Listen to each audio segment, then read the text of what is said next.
Assalamualaikum warahmatullahi wabarakatuh. Perkenalkan, nama saya Ulfa Nur Hanifah, NIM 251200455. Hari ini saya akan membahas mengenai akhlak kepada sesama. Akhlak merupakan salah satu ajaran pokok dalam Islam yang memiliki peran sangat penting dalam membentuk kepribadian manusia. Kata akhlak berasal dari bahasa Arab, yaitu jamak dari kata khuluq, berarti tabiat, budi pekerti, watak, atau kesopanan. Dalam bahasa Indonesia, akhlak sering disinonimkan dengan tata krama, keasusilaan, dan sopan santun. Sementara dalam bahasa Inggris dikenal dengan istilah moral atau etik. Dan dalam bahasa Yunani disebut ethos. Dari pengertian tersebut dapat dipahami bahwa akhlak berkaitan erat dengan perilaku dan sikap manusia dalam kehidupan sehari-hari. Para ulama dan tokoh Islam memberikan definisi akhlak dalam sudut pandang yang beragam, namun memiliki inti yang sama. Ibnu Maskawih menjelaskan bahwa akhlak adalah sikap seseorang yang mendorong untuk melakukan perbuatan tanpa melalui pertimbangan terlebih dahulu. Artinya, akhlak sudah menjadi kebiasaan yang tertanam dalam diri seseorang. Sementara itu, menurut Prof. Dr. Ahmad Amin mendefinisikan akhlak sebagai kehendak yang dibiasakan. Jika seorang terus-menerus melakukan suatu perbuatan, maka perbuatan itu akan menjadi akhlaknya.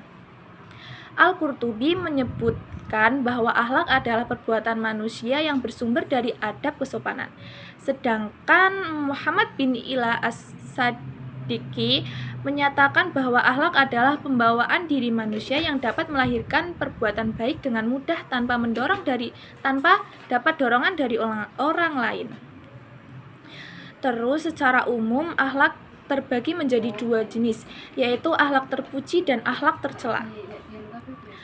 Akhlak terpuji atau al-aqlu mahmudah adalah perbuatan baik terhadap Allah, sesama manusia dan makhluk lainnya. Akhlak ini merupakan akhlak yang diridhoi oleh Allah Subhanahu wa Ta'ala. Contoh akhlak terpuji adalah seperti belas kasihan atau kasih sayang, yaitu sikap jiwa yang selalu ingin berbuat baik kepada orang lain. Kedua, rasa persaudaraan juga termasuk akhlak terpuji, yang sikap yang mendorong seseorang untuk menjaga hubungan baik persatuan dengan sesama orang. Selain itu, yang ketiga, memberi nasihat. Merupakan bentuk kepedulian dengan cara memberikan petunjuk baik kepada orang lain, baik ketika orang lain melakukan kesalahan ataupun belum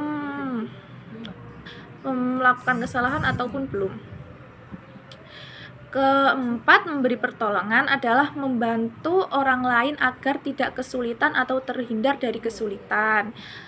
Yang kelima, menahan amarah. Kemampuan seseorang mengendalikan diri agar tidak dikuasai oleh rasa amarah. Sopan santun mencerminkan sikap lemah lembut dalam perkataan dan perbuatan.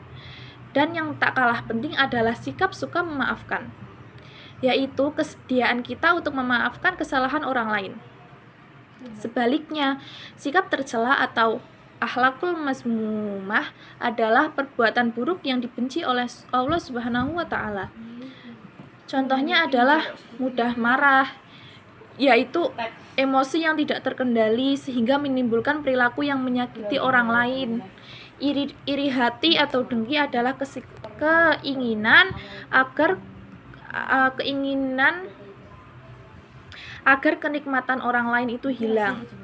Mengadu domba merupakan perbuatan memindahkan perkataan seseorang kepada orang lain dengan tujuan merusak hubungan antara sosial.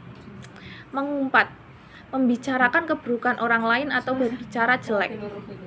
Bersikap congkak atau sombong adalah dalam perkataan dan perbuatan. Sikap kikir adalah enggan memberikan harta atau jasa kepada orang lain. Terakhir, aniaya atau zolim adalah perbuatan yang merugikan orang lain baik secara materi atau non-materi. Islam juga menekankan pentingnya akhlak kepada orang tua. Hal ini ditegaskan dalam Al-Quran Surah Luqman ayat 14, di mana Allah memerintahkan manusia untuk berbuat baik kepada orang tuanya.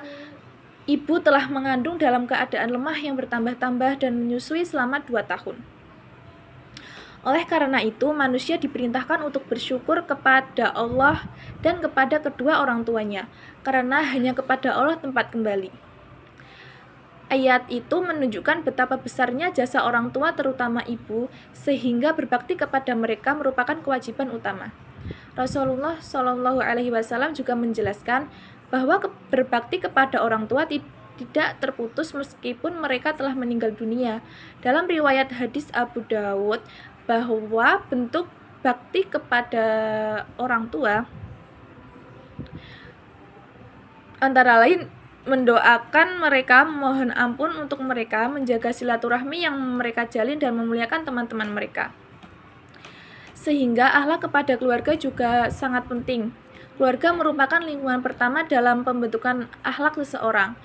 Akhlak dalam keluarga diwujudkan melalui pengembangan kasih sayang dan diekspresikan dalam komunikasi yang baik melalui kata-kata, sikap maupun perbuatan.